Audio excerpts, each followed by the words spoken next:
Olá pessoal do oitavo, tudo jóia? Professor Marcos com a explicação de mais um módulo. Dessa vez nós estamos trabalhando o módulo 8,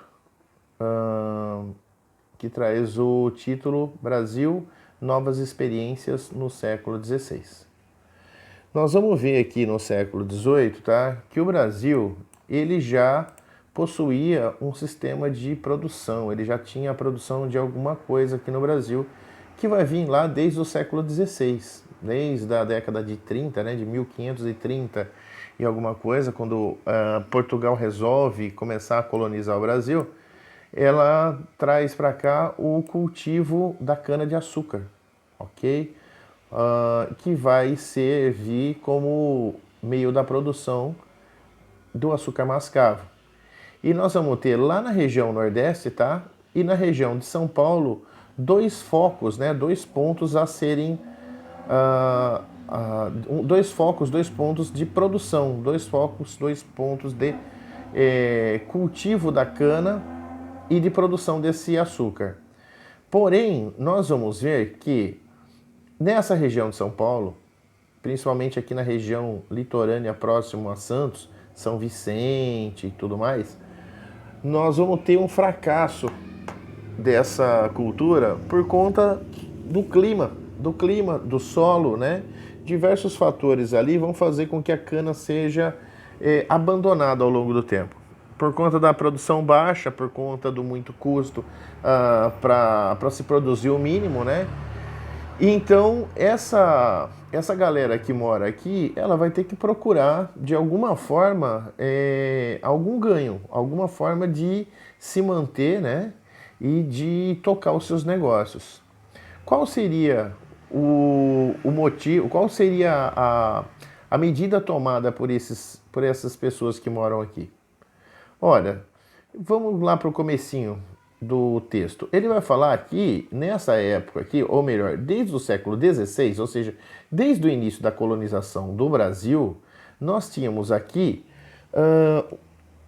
uma lenda que corria de boca em boca, de geração em geração, de que nessa região nossa, essa região interna aqui do Brasil e da América aqui, ó, existiria um local onde haveria tamanha quantidade de pedras preciosas, ouro, prata e diamante, que ele saltaria aos olhos, né? Ele seria encontrado a flor da terra, né? Seria tamanha quantidade de que ao longe avistariam-se o topo das montanhas brilhando por conta da fartura desse metal, né? Que é o ouro. Então isso vai fazer, nessa época em que essa região fracassa com o cultivo da cana, e por um outro motivo também que está acontecendo nesse momento, que é a invasão dos holandeses nessa região aqui, ó, na região de Pernambuco. Com a invasão dos holandeses, com a invasão dos holandeses nessa região, interrompe-se, né, o tráfico de negros, né, dos escravos que vinham da África, né, que eram trazidos da África para a região aqui litorânea do Brasil para trabalhar com mão de obra escrava. Esse comércio ele é interrompido durante um tempo. Para suprir essa demanda de mão de obra que se precisava nas regiões ocupadas pelos colonos, né, vai se achar uma solução que seria o quê? A busca da mão de obra indígena como escravos, né? A busca de aprisionarmos os índios, trazermos para os campos de produção e fazer com que eles trabalhassem de forma escrava. Essa história do Eldorado, mais a necessidade da busca de mão de obra escrava para essa região aqui e essa região, vai fazer com que essas pessoas que estavam aqui naquele momento em que a cana fracassa, vai fazer com que eles adentrem a essa região aqui, ó. A gente vê aqui, ó, várias setinhas, né? Cada um com uma pessoa com um nome diferente, né? E essas pessoas, elas vão adentrar a essas regiões aqui através de grupamentos, né? Ou seja, uma equipe de pessoas, né? Uma equipe de homens que armados adentram a mata do Brasil. Esses grupamentos são chamados de bandeiras, tá? Por isso vamos chamar esses caras de bandeirantes. Aqui nós temos aqui, ó, o Raposo Tavares, né? Que praticamente ele cruza o Brasil aqui, sobe, vai até ao extremo norte, lá no Pará. Nós temos aqui Antônio Raposo Tavares, e temos outros, vários outros, tá? Esses bandeirantes, eles vão adentrar o Brasil na captura desses índios para aprisionar. A gente está vendo aqui, ó, a vinda deles para cá, né, aprisionados. Mas também eles vão na busca dessas pedras preciosas, do ouro, da prata, do diamante, da esmeralda. E nós vamos ver aqui ao longo do texto que fala aqui que em 1693 a expedição liderada pelo bandeirante Antônio Rodrigues de Arzão encontrou na região de Sabará, Minas Gerais, novas descobertas de ouro.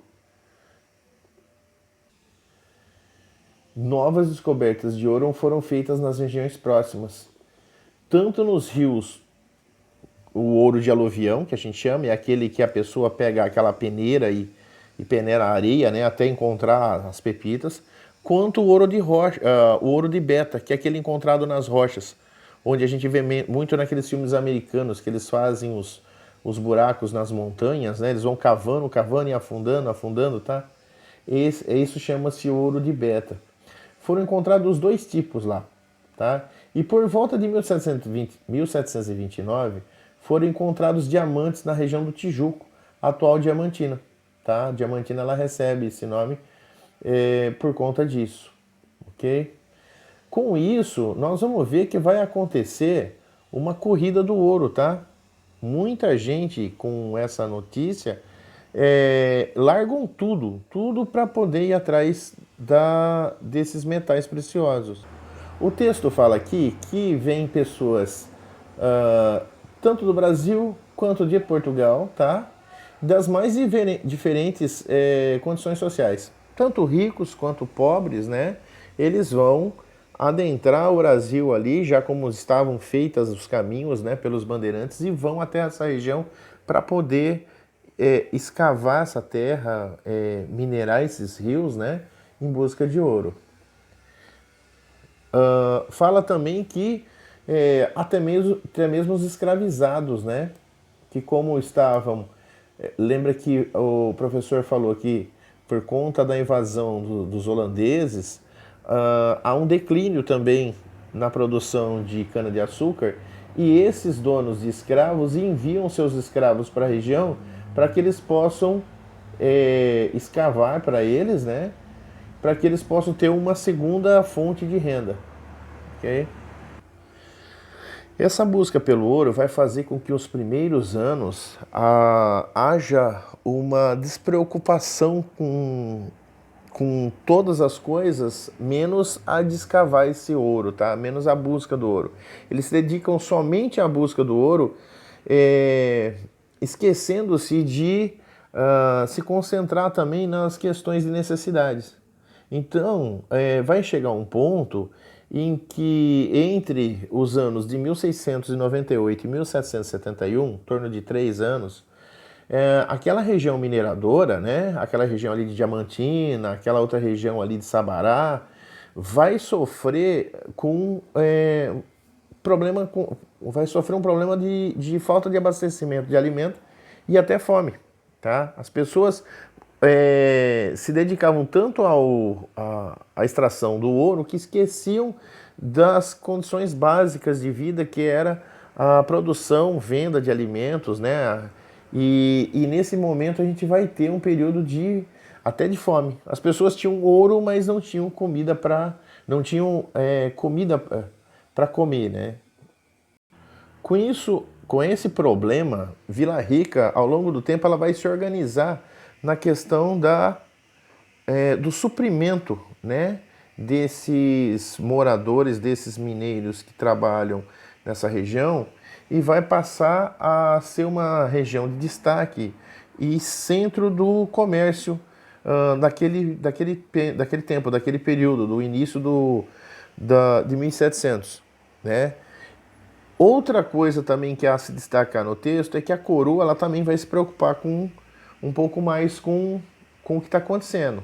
O rei ele percebe que há um crescimento gigantesco na extração desse ouro, no encontro, né, desse ouro, na produção, né, de pepitas, de barras de ouro, e ele vai fazer com que haja uma fiscalização um pouco maior nessa região.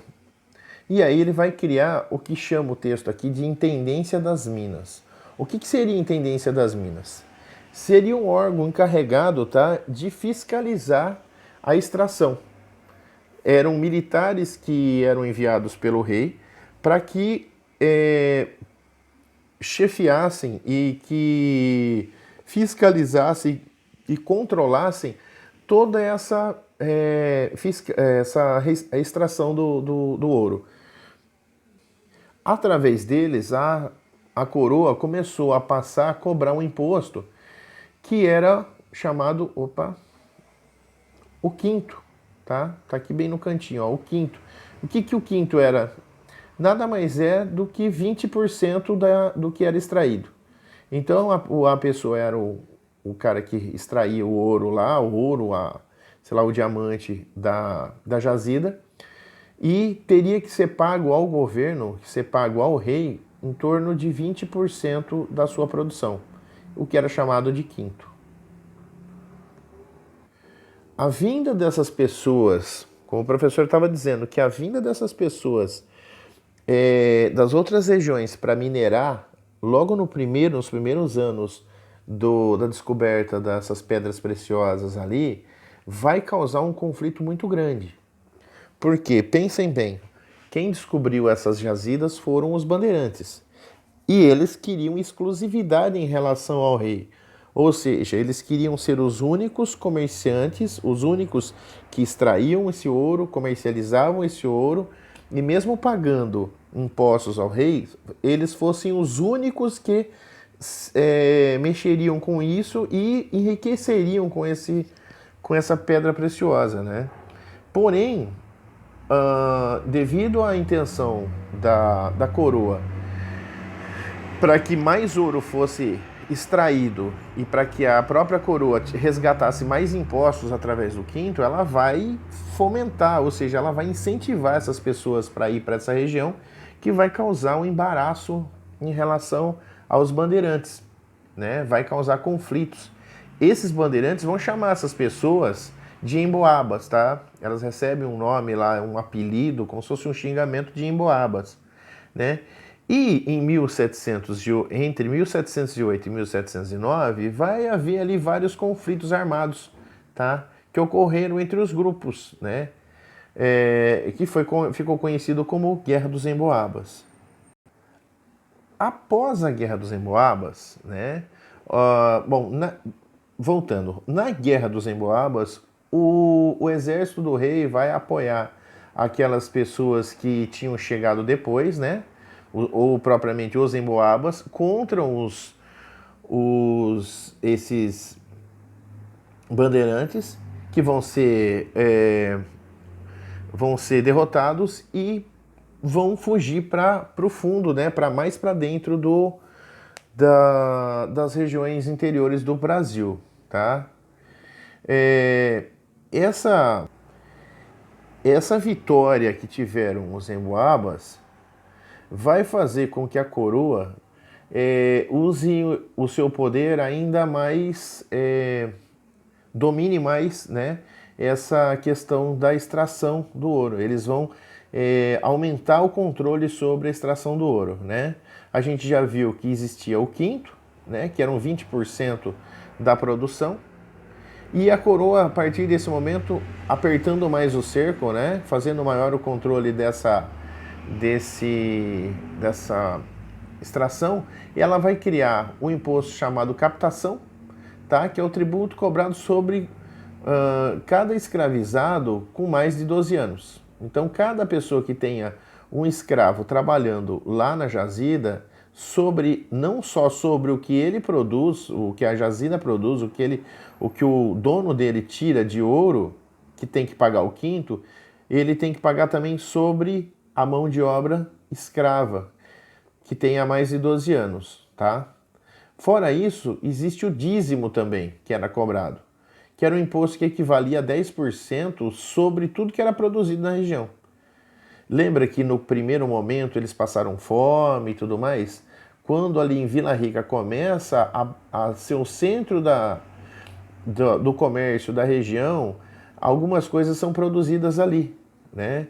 Alguns produtos agrícolas ou até mesmo manufatura, né? Isso tudo vai também ser gerado um imposto sobre isso, que era o dízimo, 10% de tudo que era produzido. Então não se esqueçam, existia o quinto no começo, depois da Guerra dos Emboabas, há um controle maior sobre os tributos e é criado a captação e o dízimo, tá? O Tijuco, onde ficava a cidade de Diamantina, na região do Tijuco, onde ficava a cidade de Diamantina, o controle ainda era maior, tá? A região ficou praticamente cercada e a entrada e saída de pessoas eram controladas pelas autoridades para evitar que as pessoas escondessem diamantes e não recolhessem os impostos. Em 1702, as autoridades da coroa determinaram que todo o ouro e todos os diamantes encontrados no Brasil só poderiam ser exportados pelo porto de Paraty, no Rio de Janeiro. Essa era uma tentativa de aumentar a vigilância do metal, reduzindo os transportes a uma única rota. Ou seja, a partir do momento em que ele centraliza a exportação de tudo que é tirado aqui, né, de matérias preciosas, e fosse exportado, ela fosse exportada através de um porto, que era o porto de Paraty, lá no Rio de Janeiro.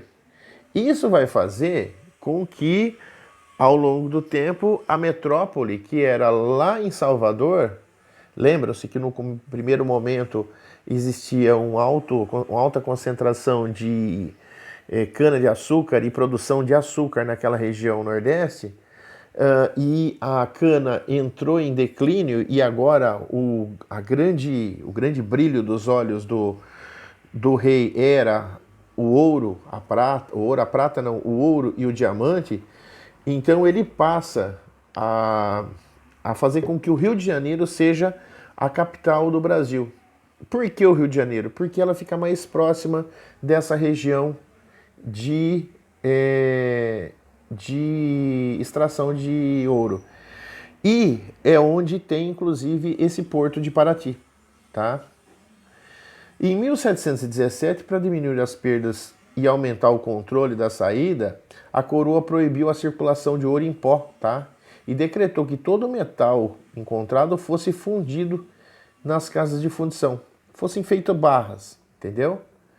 Nessas casas, os mineradores entregavam o ouro que extraíam, recebiam 80%, ou seja, já ficava com o quinto parado, né, preso nessas casas de fundição, e ele era fundido e entregue a essas pessoas barras de ouro com o selo de Portugal, tá? E se alguém fosse pego com ouro que não fosse com esse carimbo, olha aqui, ó, aqui são as barras, tá? Que não tivesse o selo, a numeração, era punido, tá? Lógico que isso ia desagradar, né, aos emboabas. Os caras tinham conseguido uma maior atenção do rei para que pudesse extrair mais, mas com isso veio uma cobrança maior do rei. E isso vai causar um desconforto e vai causar uma crise, né? E aí acontece uma revolta onde um tal Felipe dos Santos, né, lidera, porém essa revolta é controlada e o seu chefe, né, que é o Felipe dos Santos, é preso, enforcado e o seu corpo esquartejado, né? Essa violência foi para mostrar o poder, sabe, da coroa, para mostrar para todos, né, que quem desrespeitasse as ordens teria o mesmo destino, né? No subtítulo de baixo, vai falar o seguinte: todos os caminhos levam às minas. O que isso quer dizer? Que com a alta concentração de pessoas nessas regiões aqui, ó, tá? Nós vamos ter uma alta demanda, ou seja, eles vão precisar muito de alimento, de ferramentas, sei lá, de tecido, de couro, de animais para puxar as cargas, né? E tudo mais. Então, todo o entorno do Brasil, ele começa a se voltar para produzir coisas para fornecer para essa região de Minas, né? Nós temos aqui do sul, né, o gado, né, que sobe para poder alimentar e para poder servir de força de trabalho nessa região. Nós temos de Minas não, perdão, do Rio de Janeiro, onde eles já levavam ouro já, né, feito barra para exportar, vinham os produtos importados lá de Portugal, tecido, azeite, vinho, peixe, entre outras coisas, né? Da Bahia, ó, vinha o sal, vinha o fumo, o couro, né? De São Paulo vinha milho, feijão, marmelada, né? E então todas as regiões aqui que a gente conhece aqui, ó, que existiam, né, nessa época, eles vão trabalhar para fornecer mantimentos para essa região de Minas que necessitava muito. E quem eram os grandes transportadores disso tudo? Um pouquinho antes, só gostaria de voltar dar um dedinho de prosa. No momento antes de finalizar esse módulo, e falar sobre aquelas pessoas que descobriram ouro aqui. Lembram-se que eu falei que aqueles paulistas que adentraram aqui, que chamavam-se bandeirantes e tal, encontraram ouro aqui? Para onde foram parar esses bandeirantes que foram expulsos na Guerra dos Emboabas?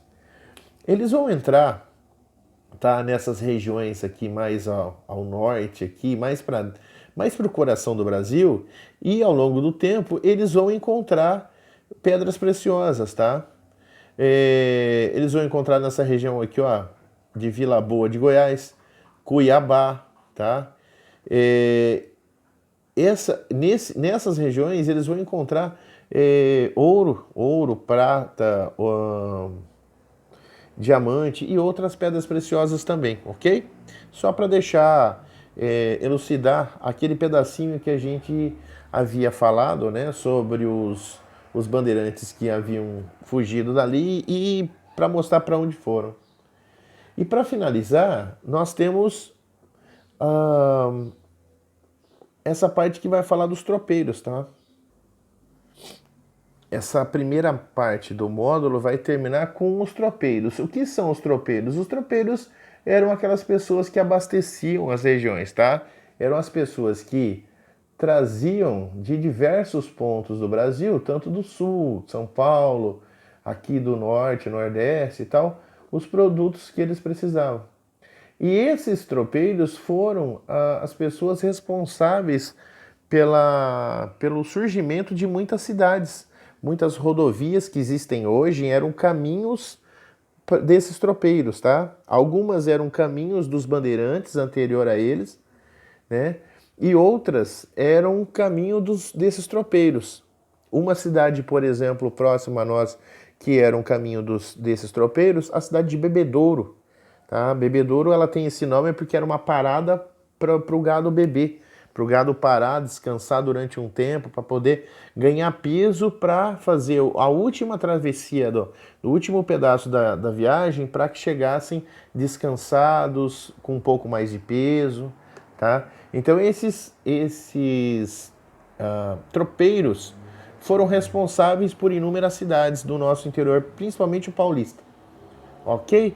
Eu finalizo a primeira parte do módulo e eu encerro logo em seguida no segundo vídeo.